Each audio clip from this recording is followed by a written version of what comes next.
La plupart des policiers œuvrent pour notre sécurité, mais ces vidéos de caméras embarquées montrent qu'il existe encore des situations imprévues pour les forces de l'ordre. 13, hein? En décembre 2017, à une semaine de Noël, cet homme se faisait passer pour un policier et arrêtait de nombreux innocents. Il avait de fausses gyrophares sur sa voiture et même une caméra embarquée pour s'enregistrer. Dans ce délire d'égo, la personne sur le capot n'a aucune idée qu'elle est traquée, fouillée et menottée par un homme qui n'a absolument aucun lien avec les forces de l'ordre. Une fois que ses mains sont dans son dos, cette pauvre personne innocente est complètement à la merci d'un inconnu. I'll look at it, thanks.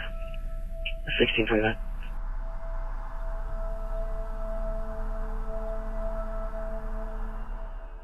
La police de Tucson, en Arizona, n'a jamais précisé ce qu'il est advenu de l'homme, mais il semble qu'il ait été emmené menotté à l'arrière du véhicule de l'imposteur. Je ne peux qu'imaginer quelle sorte d'activités terribles ont pu se produire à partir de là, et j'espère qu'il s'en est sorti indemne. 12 policiers à Louisville, Kentucky, effectuent un contrôle routier à 3h30 du matin pour une infraction. Tout paraît normal jusqu'à ce qu'ils entendent un cri étouffé venant du coffre.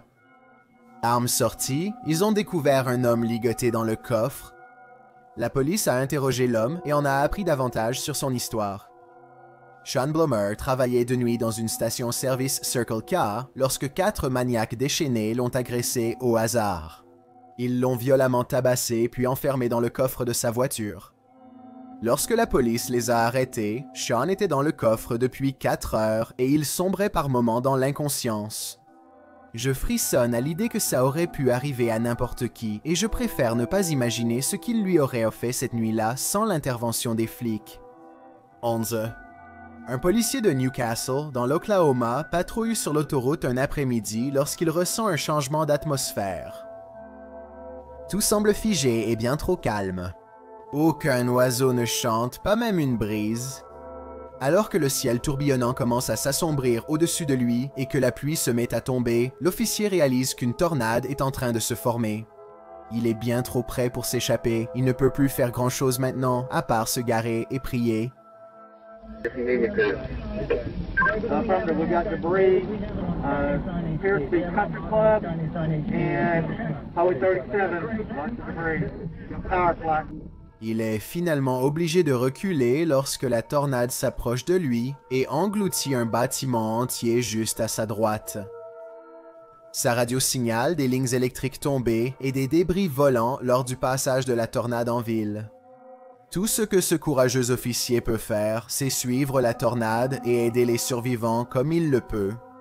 Au moment où le temps traître est passé, des dizaines de vies avaient été perdues. Dex. Un policier nommé Adam Brunswick est le seul agent à patrouiller à Spooner dans le Wisconsin lorsqu'il fait cette découverte stupéfiante. Un enfant dans un chariot jaune sort rapidement du parking du Dollar General et fonce vers la circulation. Brunswick sait qu'il n'y a aucun moyen sûr d'arrêter le chariot avant qu'il n'atteigne la route, alors il allume ses gyrophares et se gare au milieu de l'autoroute très fréquentée pour arrêter la circulation. Il sort courageusement de sa voiture et attrape l'enfant avant qu'il ne lui arrive rien. Comme la mère l'expliquera plus tard, elle installait un autre enfant dans la voiture quand son chariot de course, avec son bébé, s'est échappé tout seul.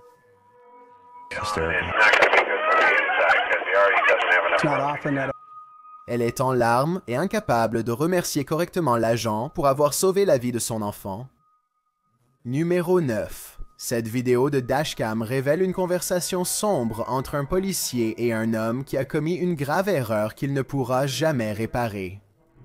Tell you, but I checked you going 116 the other way, and I turned around and I was trying to catch you. That's going to weigh on me that I didn't catch you before. I killed somebody. Lors du Nouvel An, ce conducteur ivre du comté de Canadian, Oklahoma, a tué 2 innocents en roulant à plus de 160 km/h. Craig Maker avait été inculpé de 2 crimes graves qui pourraient bien le conduire en prison à vie. Les dossiers indiquent qu'il s'agit de sa 5e arrestation pour conduite en état d'ivresse. Il n'a pas encore été condamné et montre clairement des remords dans cette vidéo. Après cette vidéo, dites-moi combien de temps vous lui donneriez en prison si vous étiez juge. 8. Les images de la dashcam à Gautier, Mississippi montrent ce policier recevant la surprise de sa vie. Des nuages s'accumulent au-dessus de lui quand tout à coup, un éclair de foudre enflammé frappe à moins d'un quart de mile sans avertissement. L'éclair est si intense que le policier en est presque aveuglé. Il s'arrête sur le bord de la route et repère l'endroit de l'explosion, où il découvre un morceau de béton fumant qui dégage encore de la fumée. Ma question est, qu'est-ce qui a littéralement provoqué l'embrasement de l'éclair comme ça? J'ai vu des impacts de foudre sur d'autres dashcams, sans jamais de feu. Apparemment, ça n'a pas frappé un générateur ou une ligne électrique, donc si vous pouvez expliquer ce phénomène visuel, faites-le moi savoir. 7A, un hélicoptère de la police du sud du pays de Galles survole le canal de Bristol à 1000 pieds lorsque sa caméra thermique repère une sphère parfaitement ronde au loin. Le pilote signale vite la perturbation visuelle au contrôle au sol, mais rien de similaire n'apparaît sur leur radar. Le pilote réalise alors qu'il ne peut pas voir la sphère à l'œil nu. Seule la caméra thermique peut le faire. Peut-être que c'était un défaut de la caméra ou que cet objet circulaire a une propriété de camouflage avancée. Aucune explication satisfaisante n'a été donnée pour cette observation surprenante et c'est la partie la plus étrange. Lorsque le pilote effectue un zoom pour regarder de plus près, la sphère s'ouvre sur ce qui pourrait très bien être une sorte de vortex en liberté. Si c'est vraiment un portail, alors qui sait ce qu'il y a de l'autre côté? 6. Un officier de police à Hamilton Township, dans le New Jersey, effectue des patrouilles de quartier lorsqu'une lumière blanche éclatante traverse soudainement le ciel. Des centaines d'autres habitants ont aussi vu cette boule de feu aérienne.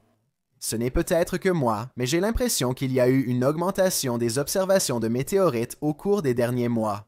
Ce que cela pourrait signifier exactement, s'il y a une signification, je vous laisse en décider. 5. Un adjoint du comté de Pinellas, Floride, surveille la vitesse sur le terre-plein central lorsqu'un avion passe soudainement trop près au-dessus de lui. On peut voir, à la façon dont l'avion vacille de manière instable, que le pilote a complètement perdu le contrôle. La dashcam d'un deuxième adjoint capture un autre angle de la descente de l'avion alors qu'il tombe vers le sol. Les deux agents se précipitent sur les lieux et découvrent un chemin d'arbres abattu et de métal tordu éparpillé sur la route. Ils bloquent la route et appellent les services médicaux d'urgence. Il s'avère qu'il s'agissait de l'avion personnel d'un joueur de la Ligue majeure de baseball nommé Roy Halladay. L'autopsie a révélé plusieurs substances intoxicantes chez l'athlète lorsqu'il pilotait l'avion. 4. C'est une journée d'été torride à Los Angeles. Lorsque la police arrête un homme suspect pour l'interroger, il donne à l'officier un nom et une bonne raison d'être ici tout seul. You live around here, bud? No. Where you live at? Down the road by Pineville. Pineville? Uh-huh. Okay. Do you have any form of identification on you? No, man. What's your name? Robert Jones. Robert Jones? Uh-huh. Right now, what's your address? I don't have an address. I'm at the hotel. We're working on houses and stuff like that, the roof. Robert Smith dit qu'il travaille pour l'entreprise de couverture de son frère et qu'il loge avec lui à l'hôtel. Il court 12 miles par jour quoi qu'il arrive, c'est pourquoi il est ici par 113 degrés. Il y a juste un problème. We got an escapee. Oh. Where from? Prison. L'officier soupçonneux contacte la centrale radio et tente de comparer les caractéristiques de Robert Smith avec celles d'un prisonnier évadé. Il compare couleur des yeux, tatouages, pilosité faciale et autres signes. You know the bad thing about it? What's that? You're matching up to him. Come on. Well, that sucks, doesn't it? Yeah. Malgré toutes ces correspondances, l'officier croit totalement à son histoire de couvreur et décide de le laisser partir. I promise you, I'm not no Chris and escapee. You'd have done run by now. You know that yourself. You'd have done run by now. No. L'officier découvrirait alors que Robert Smith est en réalité Richard Lee McNair, le détenu évadé qu'il recherchait. L'homme s'était déjà évadé de prison à 2 autres reprises. Une fois, il s'est même échappé en s'envoyant lui-même dans une boîte par la poste. Richard a depuis été capturé et purge une peine de prison à vie pour avoir ôté la vie d'un autre homme avec une arme à feu. Ce jour-là, cependant, il n'était que le détenu qui s'était échappé. 3.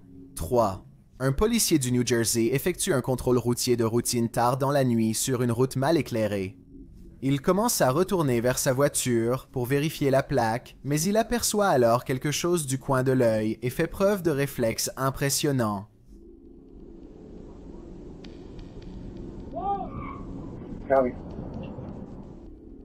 Le policier roule habilement sur le côté pour éviter de justesse d'être écrasé par une voiture en mouvement. Je suis vraiment surpris que l'agent ait pu réagir aussi vite avec une ceinture pleine d'équipements lourds.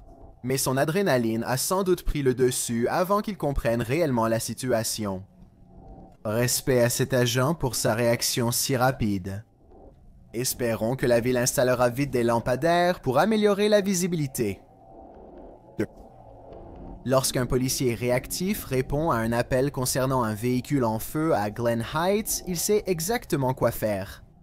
La voiture risque d'incendier le restaurant voisin, alors il arrive rapidement et gère la situation avec efficacité.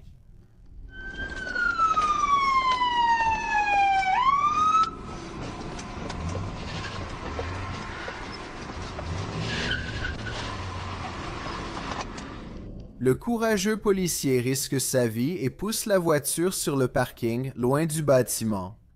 Le véhicule aurait pu exploser à tout moment avec une force suffisante pour le couvrir de flammes et de débris brûlants. Avant d'arriver au numéro 1, je m'appelle Chills et j'espère que vous appréciez ma narration. Curieux de mon apparence réelle, rendez-vous sur mon Instagram DylanIsChillinYT et suivez-moi pour le découvrir. Je fais actuellement un super sondage sur mon Instagram. Si vous croyez que les fantômes existent, allez sur ma photo la plus récente et appuyez sur le bouton « J'aime ». Si vous n'y croyez pas, envoyez-moi un message privé pour m'expliquer pourquoi. Une fois terminé, revenez sur cette vidéo pour découvrir l'entrée numéro 1. Suivez-moi aussi sur Twitter à @chills, car c'est là que je publie les mises à jour des vidéos. C'est un fait prouvé que la générosité rend plus heureux, alors si vous êtes assez généreux pour appuyer sur le bouton s'abonner et sur la cloche à côté, merci. Ainsi, vous serez informé des nouvelles vidéos publiées chaque jeudi et dimanche. 1. Cette vidéo de caméra embarquée de la police a été prise dans un quartier calme du sud du New Jersey. Les agents et les employés de la compagnie de gaz faisaient tout leur possible pour trouver une fuite de gaz signalée quelque part dans la zone, mais malheureusement, ils n'ont pas pu la localiser à temps pour empêcher que cela ne se produise. 15 personnes ont été touchées par l'explosion, ce qui est le plus effrayant. Ce quartier ordinaire ne diffère pas des autres, donc personne n'est vraiment en sécurité.